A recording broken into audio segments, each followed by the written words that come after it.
Welcome back after the break. आप देख रहे हैं बहरान रहमत और यकीनन आपने और हमने आज पाकिस्तान में अल्हम्दुलिल्लाह 18वां रोज़ा इख्तियार किया हुआ है। यकीनन ऐसा लगता है कि पलक झपकते ही ये महीना हमसे रुखसत हो रहा है।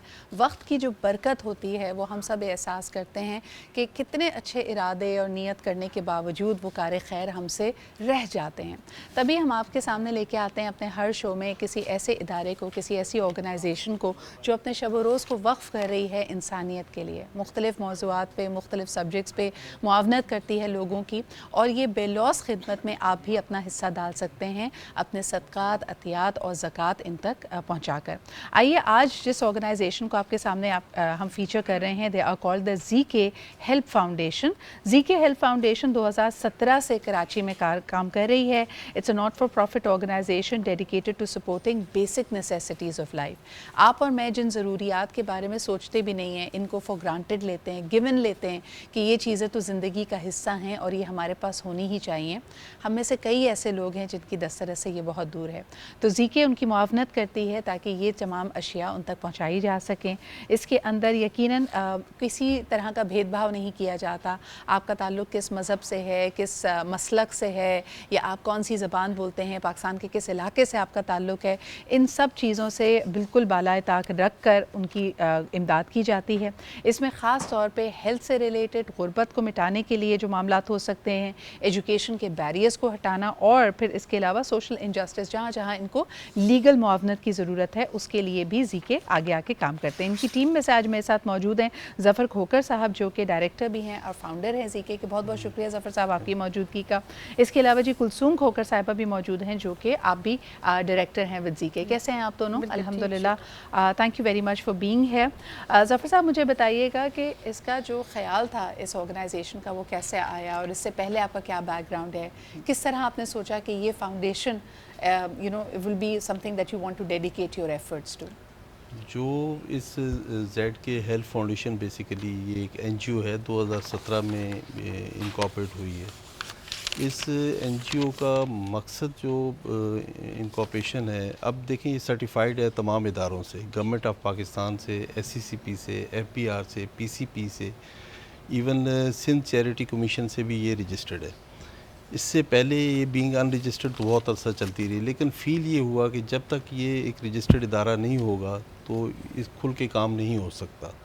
हमने जब से ये इदारा कायम किया तब से हमारे 15 कॉजेज़ हैं इसको बनाने के लिए। मेजर आपने बता दिए कि हम इसमें गरीबों की हेल्प करते हैं, बच्चियों की शादियों की हेल्प करते हैं, हमारी एम्बुलेंसेस चल रही हैं यहाँ कराची में, और उसके अलावा हम एक बिल्कुल यूनिक काम है, हम फ्री बुक स्टॉल लगाते हैं।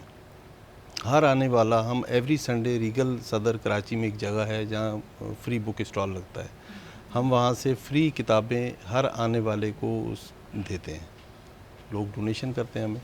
इसी तरह हम एजुकेशन में फ़िलहाल आगे चल के हमारा इरादा है अपनी स्कूलिंग का, अपने उसका कॉलेजेस का, लेकिन फ़िलहाल हमें जो बच्चे या जो पेरेंट्स अप्रोच करते हैं कि हमारा बच्चा फ़ीस अदा नहीं कर सकता, इस इदारे में पढ़ता है, तो हम उसकी फ़ीस पेमेंट करते हैं। आपके सालाना या माहाना तौर पे कितने बेनिफिशरीज होते हैं ज़फ़र साहब? हमारे कितने तक लोगों की मुआवनत देखिए, कर पाते हैं? जो हमारे फूड पॉइंट, एक हमारा खाने की जगह हम है जिसको फूड पॉइंट का नाम दिया हुआ है, जहाँ से हम गरीबों की खाना खिलाते हैं। वो तकरीबन 500-600 लोग खाना खाते हैं डेली बेसिस ओके। पे।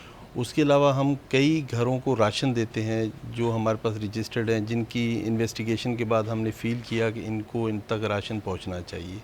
वो तकरीबन 80 लोग हैं, 80 घर हैं अभी तक। सही। 2 एम्बुलेंस अभी हमारी चल रही हैं यहाँ पे कराची में, और अल्हम्दुलिल्लाह रजिस्टर्ड हैं सिंध गवर्नमेंट के पास।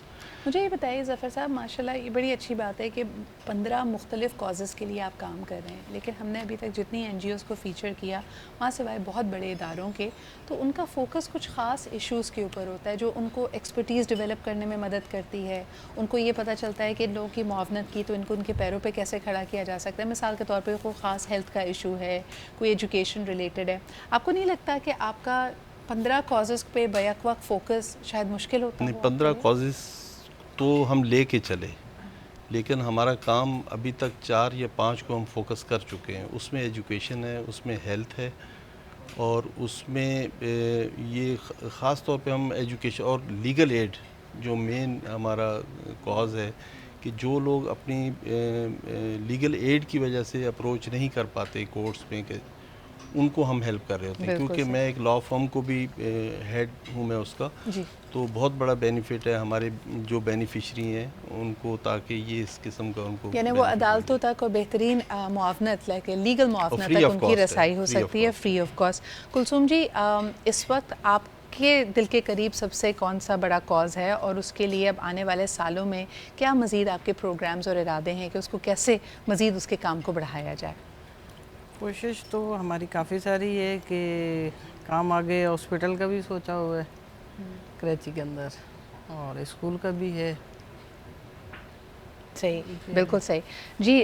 تو اس وقت اگر لوگ آپ کا پروگرام ہم آپ کو فیچر ہوتا ہوا دیکھ رہے ہیں، ظفر صاحب کس طرح معاونت کر سکتے ہیں، آپ تک رسائی کیسے ہو، اور کن کن معاملات میں آپ چاہتے ہیں کہ لوگ آپ کو ہیلپ کریں؟ دیکھیے، ہمیں زکوٰۃ کی مد میں اگر ایک بہت بڑا فنڈ ملتا ہے تو ہمارے پاس، میں نے جیسے بتایا کہ ہمارے 15 کازز ہیں ہمارے انیمریٹڈ جو ہم نے کیے ہوئے ہیں۔ اب جس مد میں ہمارے پاس پیسے آتے ہیں، اگر ہیلتھ میں آتے ہیں پیسے تو ہم ہیلتھ میں ایک لیب بنانا چاہتے ہیں سب سے پہلے، اور ہم کراچی میں مختلف جگہوں پہ ہمارا فرسٹ ٹارگٹ یہ ہے کہ 10 ہم پیشنٹ کو اس لیب کے ذریعے ٹیسٹنگ کر کے ان کے ایسے بہت بہت علاج شکریہ معالجہ ظفر کیا جا صاحب، ہمارے ساتھ موجود ہے کلثوم صاحبہ، ان کی تمام تر ڈیٹیلز آپ آن لائن دیکھ سکتے ہیں، اور you can come forward and help them out at the ZK health foundation.